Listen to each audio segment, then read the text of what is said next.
नमस्कार मंडळी, कसं काय स्वागत आहे तुमचं निक पाटील ब्लॉग मध्ये। तर भावांनो, आजचा विषय असा आहे आपला, ये वासराची तर गंमत एवढी खराब झालेली होती ना, आता तुम्हाला ते बुरं बुरं चमकत असणार आहे काय आहे बा। तर आपण पावडर आणलेली होती, ती काय म्हणतात ती बुरशी पावडर कोणती झाली ती मला याद पडून गेलं, बीओसी पावडर काहीतरी असते ती। तर ती आणलेली होती सकाळमध्ये, पण मी अगोदर दूध काढलं गाईचं आणि अगोदर आहे ना तिला धुवून आणि ती पावडर लावून दिलेली होती। अरे एवढं जाम झालेलं आहे ना ते, अक्षरशः उठलं ना तर पडून जातंय। आणि गाईला म्हणजे गाईजवळ दूध पाजायला जरी घेऊन गेलं ना, गाईच्या थानापर्यंत पोचतं, तोंड लावायला कडाय खाली पडतंय। त्याच्याकडे पाहून मला असं वाटत होतं, म्हटलं हे याचं काम झालं, पण हे समजत नव्हतं असं झालं का बरं। म्हटलं काय झालेलं याला एकदमच का बा असं एवढं अशक्त झालं म्हटलं हे।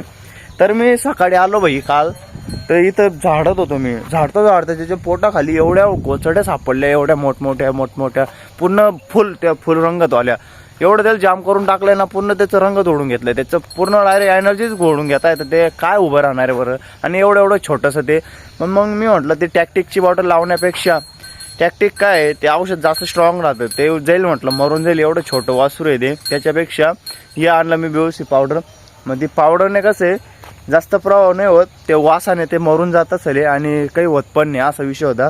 आता गाईला पण आहे ना धुवून आपल्याला पावडर लावायची आहे, गायला पण आहे ना तीच पद्धत करावं लागणार आहे आपल्याला। आता गायला मी सोडून घेऊन जातो कुंड्यावर, मस्त धुवून टाकतो, पहिले चकाचक एकदम चिकनी करून टाकतो तिला, नंतर पावडर लावून आणि नदीमध्ये चरायला सोडून देतो, म्हणजे जेणेकरून त्या वासाच्या गोचड्या मरतील ना, त्या तिकडेच खाली नदीमध्ये वाहून जातील, म्हणजे तिकडेच पडून जातील। आणि गाईचं झाल्यानंतर वासरीचा नंबर लावू, वासरीला पण सेम पद्धतीने करावं लागणार आहे, पण तिला चरायला नाही सोडणार, मी तर राहू देणार आहे। पण ते काय होतं, ते खाली उतरायला नको, खाली उतरल्या ना मग हे वासराला हे गाईला तिकडं असं म्हणजे त्यांच्यावर चढून जातं, तो परिणाम जास्त होतो। हिच्यावर पण तेच झालेलं, ते काकांनी त्यांनी लावली होती ना, तिचं त्या वासरावर चढून गेलं, म्हणून जास्त जाम गंमत झालेली होती। आता पटकन तुम्ही काय करायचं, आपल्या चॅनलला नवीन असणार आहे तर सबस्क्राईब करून घ्या, लाईक करून द्या आणि तुमच्या मित्रांमध्ये व्हिडिओ शेअर करून टाका।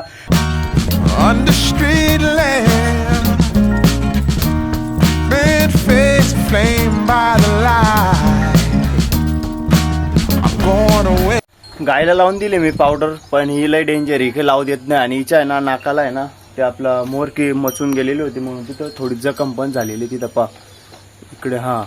तर मग त्याच्यासाठी मी काही रिस्क घेतलं नाही, कारण की आपल्याला जर जखम झाली राहते ना, त्याच्यावर आपण म्हणजे असं हे पदार्थ किंवा हे कीटकनाशकचे जे पण औषध राहतात ते जखम जर पडले तर आपला मध्ये सोसले जातात ते, आणि त्याचा परिणाम काही पण होऊ शकतो। त्याच्यासाठी मी रिस्क काही घेतली नाही, जाऊ दे म्हटलं असू दे। आणि हिला लावून खाली सोडून दिलंय, जसं मी तुम्हाला सांगितलं होतं तिला लावून खाली सोडून दिलं म्हटलं मी।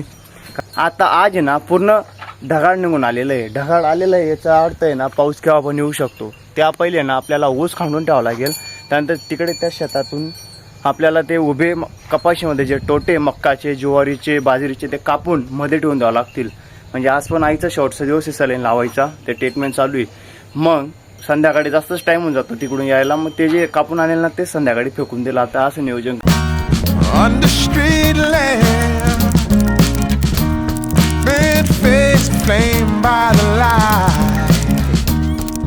काय ऊस आपण खांडून घेतलेला आहे आणि ही पाईला बांधून दिलं, पुन्हा वरती येत होती, म्हटलं काय माई इथं उभी आहे ना। मी तुम्हाला जसं सांगितलं होतं ना, शेतात ते आपले मक्काचे झाड वगैरे कुठकुठे उगाले ते कापून घेतो आणि तेच टाकून देतो। आता ऊस संध्याकाळी कामात पडेल आणि आता हे टाकून देतो।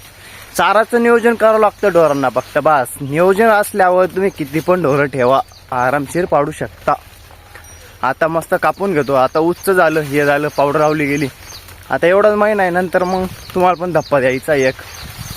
आता कमेंट करून सांगा लवकर देऊ का डायरेक्ट जेव्हा झालं तेव्हा द्यायचा, ठीक आहे तेव्हाच देऊ डायरेक्ट, अचानक धप्पा चांगला राहतो। पहिले सांगितलं ना, काम मोकळं म्हणजे खराब होतं। ही मक्का आणि ही मक्का एका दिवशी लावलेली, पण ही मक्का येऊन गेलेली का बरं असं माहिती आहे का?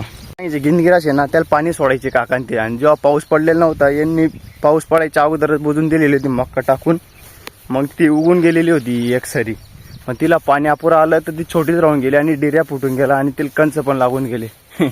असे आहे ना पूर्ण शेतामध्ये उगालेले कुटकुटे, आता एक कापून सरीमध्ये जमा करून घेतो आणि यश टाकून देतो, म्हणजे आपलं एक टायमाचं झालं। आणि इकडे जे गिनगिरास लावलंय ना त्याच्या अगोदरचं पहिलं गिनगिरास उठ आलेलं आहे बांधच्या जवळचं, म्हणजे ते मोठं झालेलं आहे, ते 1-2 दिवसाचं कामात पडणार आहे आपल्याला। कपाशी चेक करा कशी वाढ, थोडी कमी आहे, पण मग आजूबाजूचा माल चेक करा, चांगल्यापैकी लागलेला आहे। पावडरचा असं चांगला झालेला आहे. आता लगेच पावडर मारावं लागेल. आता मटेरियल द्यायचे अगोदर मग पावडर मारायची. इकडचा प्लॉट आहे ना आंब्यापासून इकडे हा लय एक नंबर जमलेला आहे. पण आहे ना आंब्यापासून तिकडे थोडासा आणि हा मधला पट्टा आहे ना थोडासा बसून गेलेला आहे. व्यवस्थित पावडर आणावं लागेल अजून, जेणेकरून आहे ना 1-6 महिन्याचं पीक राहतं. यावर्षी आहे ना आपल्या घराचं पण काम चालू आहे, म्हणून आपल्याला कपाशीची लय जास्त जरूरत आहे. जास्त कपाशी घ्यायला पाहिजे. पुढे काही मक्का जमा करून टाकले आपण. याच्यात मक्का पण आहे, ज्वारी पण आहे, शाहू पण आहे, सर्वच काही तरी जमा करून टाकलेलं आहे. असं कच्चं कणीस कोणाला खायला आवडतं कमेंट करून सांगा बरं. लय गोड लागतं. याला म्हणता ओरिजिनल शक्कर. याच्यामध्ये जे आहे ना स्वाद पैसे देऊन पण भेटणार नाही.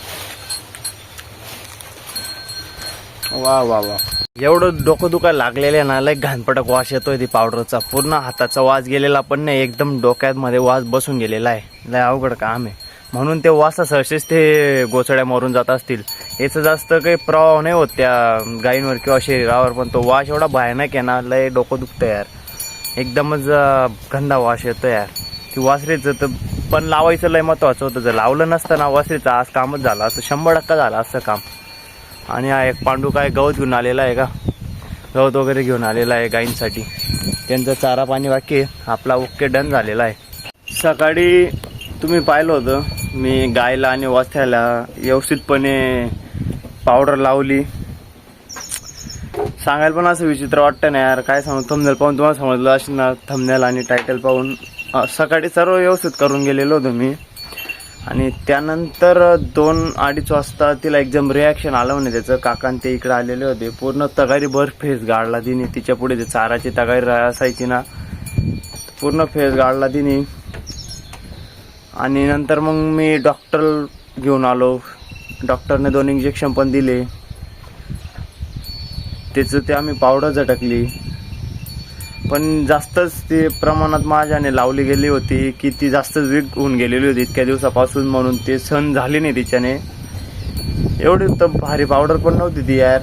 म्हणून मी टॅक्टिक वगैरे लावत नव्हतं, कारण की टॅक्टिक जास्त प्रमाणात भारी पावडर आहे, त्याच्याने जास्त हानिकारक होता ढोरांना. तर यार शेवट मरूनच गेले यार ती माझ्या वासरी. मी जेव्हा आम्ही पहिल्या दिवशी गाय घेतली होती ना, त्या दिवशी आम्हाला तर अपेक्षा पण नव्हती माझ्याकडे जगणार बा. म्हणजे माझ्याकडे जगणार असं नाही की मी चारा खाऊ घालणार नाही ते, पण ती गाडीमध्ये येते तोपर्यंत जगणार की नाही. एवढी विकनेस होती. तुम्ही पाहिलं होतं किती विकनेस होती ती. एकदम बारीक पटक होती. असं एकदम वाईट वाटतंय मला की मी कोणाची तरी हत्या केली, माझ्यामुळे कोणीतरी जीव सोडला यार. लय लय वाईट वाटतंय मला आज. असं एखादी माणसाचं झालं असतं ना, जसं की एखादी आई असते आणि तिचा मुलगा जर आपण मारून टाकला ना, तर ती आई बोलता येते, तो परिवार राहतो, ते आपल्याला कुठपर्यंत सजा देऊ शकतात त्याचं आपण विचार पण करू नाही शकत. पण हे मुक्क जनावर आहे. हे माझ्याच बाबतीत नाही म्हणतोय मी, असं भरपूर जण आहे की त्यांच्याने छोटं जे बच्चं राहतं त्यांचं ते मरून जातं, किंवा निष्काळजी होते त्यांची. निष्काळजीमुळे ते जगत नाही, निष्काळजामुळे ते मरून जातं. तर त्यांना सांगतो मी, थोडंसं आपलं स्वतःचा जसा मुलगा असतो ना त्याप्रमाणे यांना वागायचं. नाही, सर्व शेतकरी स्वतःचं मुलगा समजूनच ढोरांना ट्रीटमेंट करता आणि सर्व पद्धतीने व्यवस्थित करता. मी पण काही तिचं वाईट करायला नव्हतो गेलो. एवढ्या प्रमाणात तिला गोचड्या लटकून गेलेल्या होत्या ना, तर ती चारा पण खाणं मुश्किल होऊन गेलं होतं तिला. म्हणजे ती उभी राहायची ना, ऑटोमॅटिक पडून जायची. तिच्या पाया पण उभं राहू नाही शकत होती, एवढी अक्षरशः जाम झालेली होती ती. असं वाटतंय ना की लय मोठं काहीतरी पाप करून टाकलंय मी. खरंच केलंय. डॉक्टर बोलणं की माझ्या नेता असे दररोजचे किती मरता म्हणे, किती मेलेले आजपर्यंत. तो डॉक्टर आहे, त्याला त्या बाबतीची फिलिंग नाही, पण एक कनेक्शन राहतं आपलं. एक ते कुत्रा असो, मांजर असो, किंवा पाळलेली कोणती पण एखादी प्राणी असो, पाळतू प्राणी, तो आपण जेव्हा घरात आणतो ना, तेव्हा तो नुसतं प्राणी नसतो किंवा ते नुसतं एक पालतू जानवर नसतं, ते आपली फॅमिलीचं मेंबर असतं. त्याचप्रमाणे ना हे माझं फॅमिलीचं एक मेंबर झालेलं होतं. आणि ती गाय आहे ना इकडे तिकडे पाहते, तिला असं वाटतंय माझं वासरू कुठं गेलं. म्हणजे एखादी आई कशी म्हणते माझा मुलगा कुठं गेलेला आहे, दिसत नाही मला, दिसत नाही. तसं ती गायला झालेलं आहे. मी तिला सोडून चरायला खाली सोडून दिलं तरी पुन्हा पुन्हा ओढते येते ती. आणि इथं ती बघायची सवय झालेली होती मला. इथं आलं का तिला बादली भरून आणायची, पाणी ठेवायचं, ती तगारी ठेवायची, ढेप ठेवायची. यार काय बोलू, मला काहीच समजत नाही. लय मूड ऑफ झालेला आहे माझा. माझ्यामुळे एक प्राणी वारला किंवा एक माईचं बच्चं गेलं यार, ते लय जास्त वाईट वाटतंय मला. आणि मी चांगलंच करण्यासाठी गेलो होतो की नाही, माझा वाईट उद्देश होता की बा ते छोटे आपल्याने पोसवत नाही किंवा ते जास्त त्रास देतं बा, त्याला चारा दुसरा आणावा लागतो, बारीक बुरीक करून टाकावं लागतं, असातला पण काही विषय नव्हता माझा. ठीक आहे यार, आता जे झालं ते.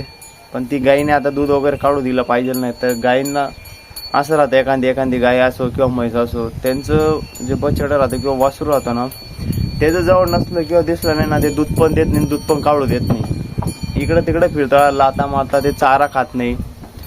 ठीक आहे, त्यांचा पण जसं आपला मुलगा आहे मुलगी आहे त्याप्रमाणेच त्यांचं पण राहतं. आता तिने चारा तरी नको सोडला पाहिजे गायीने, खायला पाहिजे तिने चारा वगैरे. तर 2 दिवस जास्त ढेप भिजवावं लागणार आहे, जेणेकरून त्यांनी चारा जर नाही घातला तर ढेपच्या याच्यावर तिचं पोट भरून राहील. बस यार, आज काय व्हिडिओ एंडिंग करायचा, एवढं गंदा प्रकारे व्हिडिओ एंडिंग होतोय ना, मला अजिबात पटत नाही. व्हिडिओ काढायचं मूड पण नव्हतं माझं, पण ज्याप्रमाणे ते माझे मेंबर आहे ना, त्याचप्रमाणे तुम्ही पण माझे मेंबर झालेले यूट्यूबचे. त्यांनी जर कमेंट केली अशी नंतरून की दादा तुझं वासरू दिसत नाही, कुठे गेलंय, काय झालं, काही दिसत नाही, तेव्हा सांगण्याच्या ऐवजी म्हटलं आत्ता जे खरोखर झालेलं आहे आपल्याने ते सांगून द्यायचं. बस यार, जाऊ द्या. आज मी म्हणत पण नाही फॉलो करा वगैरे, जाऊ द्या, माझा मूड ऑफ झालेला आहे. जाऊ द्या, भेटतो मी नंतर. आपण आता पुढच्या एवढं घेऊन येईल मी तुमच्यासाठी. जाऊ द्या, समजून गेलेलं आहे. तिला लय आवाज करते ती, लय म्हणजे हा हा करते यार.